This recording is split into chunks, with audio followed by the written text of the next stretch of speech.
So, best countries to move abroad for Americans. Obviously, the country you're going to move to depends a lot on why you're leaving the US.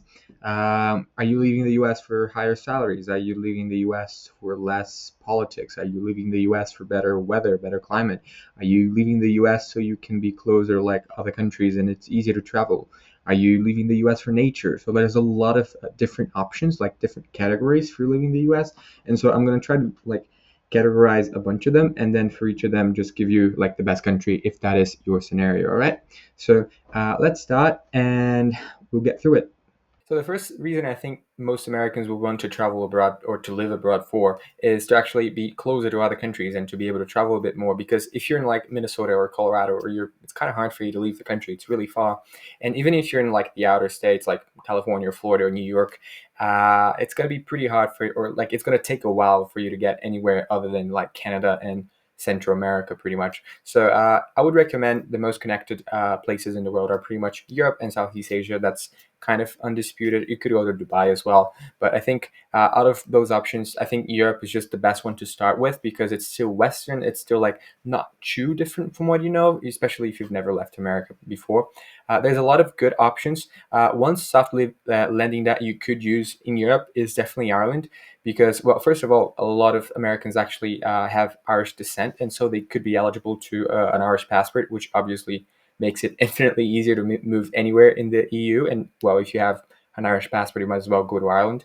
It has a similar culture to the US in the sense of like it's English speaking.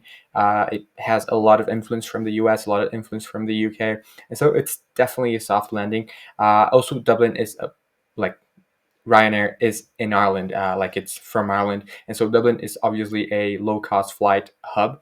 You can fly very easily, pretty much anywhere into Europe, and more importantly, it's really easy to get back home, which might be something that, if, like I said, if it's your first time leaving abroad, especially from the East Coast, but even if you're from the West, Dublin might really be like a good city for you to go to that opens up Europe for you, but in a way that you're still close to back home. The one no go for you is if you really, really care about weather, because Irish weather is really, really bad. It's probably worse than virtually everywhere in the US. Like, if you don't consider cold, if you just consider like rainy or gray or sort of miserable days, it might not be the best for you. But if you want a soft landing into somewhere that's really connected, that's in Europe, that you're going to be able to have like 1 to 2 hour flights pretty much anywhere in Europe, I think that might be the country for you to go to. Now, the second vibe of Americans that are trying to leave America, like they've been around, they've traveled, and they're probably still working for the US. They have some sort of US based job, which means that salaries aren't really that much of a concern for them. It's just like, where do I go to get the best bang for my buck? And still in Europe, I would recommend Italy as a good one because Italy is actually cheaper than a lot of people would think, especially if you're not in Milan. Like if you're in Milan, or if you're like the high tourist spots in Venice, yeah, it's pretty expensive. But if you're in like cities that I've already talked about in the channel, even in Rome, really, but especially if you're in Pescara, if you're in South Italy, you get really good bang for your buck.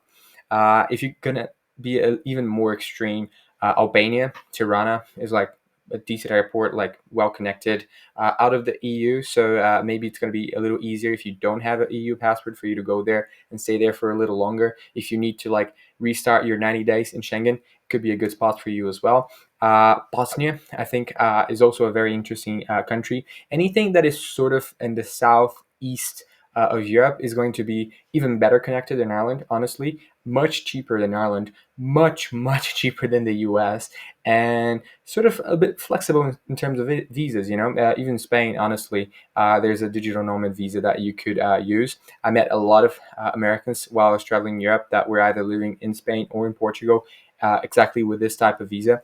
So I'll definitely have a look at South and Southeast Europe if you're more on the digital nomad vibe and you want like just like solid little base. If I had to give out one country, I would actually probably give it out as Italy, as long as you escape like their tax system. But if you want to like have a little bit of a more reasonable tax system, probably somewhere outside the EU would be more recommended. And I think a lot of Americans, they kind of want to leave America to escape the political climate, like whether they're right wing or left wing. They just don't want to be somewhere where there's that much politics everywhere all the time. And Obviously, the US is the worst country for that. So anywhere else that you go, it's going to be better than the US. But I don't think Europe would be good for that because there's still like a lot of tension in Europe, let's say. And so, in that sense, I would definitely recommend you either go to Dubai or to somewhere in Southeast Asia because Asians, they have just a different worldview, really, where it's just not really common. You kind of can't actually talk about politics out and about, out in the open. And I think Singapore in that sense might be good. Dubai in that sense might be good. You just let the government do its own thing. You do your own thing, and like you kind of leave each other alone. And private citizens, they don't like go about constantly talking about change or politics or uh, whatever. And I think that is something that is very, let's say, it's a breath of fresh air, let's call it, because especially if you're in Dubai, you're literally in the middle of the world. Like if you see direct flights from Dubai,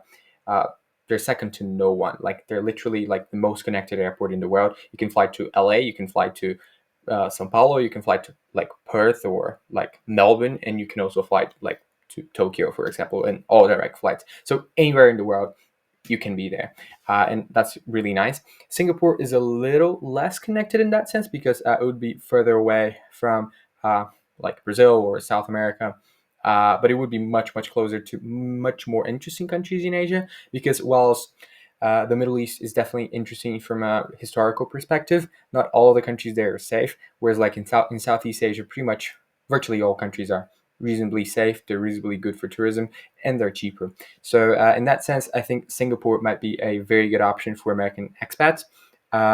It's very hard to move to. It's very, very hard to get citizenship in, and you would have to renounce your other citizenships. So there's that to consider as well. And I think another country in Asia that's worth mentioning for that sense is Japan, because Japan is not very political, like at all. People kind of leave you like on your own, and if that's what you're looking for, it would be an interesting guess as well. Obviously, salaries are much worse than in Singapore and in Dubai, but if you manage to like bring your job, or if you have a company already ready to hire you and you're okay with like a salary cut, it might be a good option as well. The fourth country I'm going to mention, it's probably not that good if you want to escape politics because it's pretty polarized as well. And it's also not excellent if you're looking into like being in a very central part of the world because it's not in Southeast Asia, it's not in the Middle East, and it's not in Europe. But it's good for other things. Let's say it. It's Brazil actually, and I think Brazil is very interesting for Americans because it's more similar to the US than many people would think because it's well a big country in the Americas, like a new world, very very warm. Sometimes Americans will go to like some places in Europe, some places in Asia, and people will be less warm than them. And I think one characteristic that is just general in the new world, in the Americas, in Australia, in New Zealand, is a lack of formality, a more easygoing approach, a more "Hey, how you doing?" approach. And Brazil is like that, but on steroids. So you're gonna feel very, very welcome in Brazil. The immigrant-born population, like the foreign-born population in Brazil, is really, really small. So you could go to like a small, medium, even relatively big city in Brazil, and like you would be like literally the only gringo there. You'd be like the only foreigner, which in some countries might be a bad thing. Like if you're in Japan, you might feel isolated. In Brazil, you're not gonna feel isolated. If you want to date, it's absolutely amazing to date as a foreigner in Brazil. Uh, there's this kind of looking up culture, which I don't really agree with, but it's there in Brazil, where like everything from abroad, including people from abroad, are just kind of sort of viewed in a better way. And so, if you want to go to a country that's not too far from the U.S., like if you're in Florida, you can catch a plane to São Paulo for like I don't know, like 8 hours, and it'll be there. I think. If you're Northeast Brazil, it's going to be even less. If you're Northeast Brazil, you're also not too far from Africa and from Europe, so it's like it's fairly well connected. It's good, pretty well connected. If you're near São Paulo and you want to like travel around South America, that's like just excellent. Easy to go back to America. A bit of this warm, more informal culture that you see in some places in the US, but even more so, stupidly welcoming to foreigners, especially Americans, I could say. And yeah, I think you like one thing about Brazil that I talked specifically about in my Brazil video is like how foreigners go to Brazil and in 2.1 seconds they kind of become Brazilian. Like they really feel Brazilian, And I've talked to a lot of foreigners, specifically Americans, that have had that experience. And so I think if you're just looking for something new, you like Latina culture, just don't try to speak Spanish because Brazilians don't speak Spanish. Uh, yeah, it's Portuguese, it's not Spanish. So other than that, if you go and you like humble yourself and you try to learn the culture and you try to like play soccer and you like go to the beach, the weather's just honestly anywhere in Brazil, the weather is better than virtually most other places in the world. Like the weather in Brazil is just really, really excellent, and people complain about it, but they don't know how good they have it. And so it might be a very, very interesting option for Americans to try something different, really. And this next country I'm going to mention is probably objectively the best country for Americans in the world.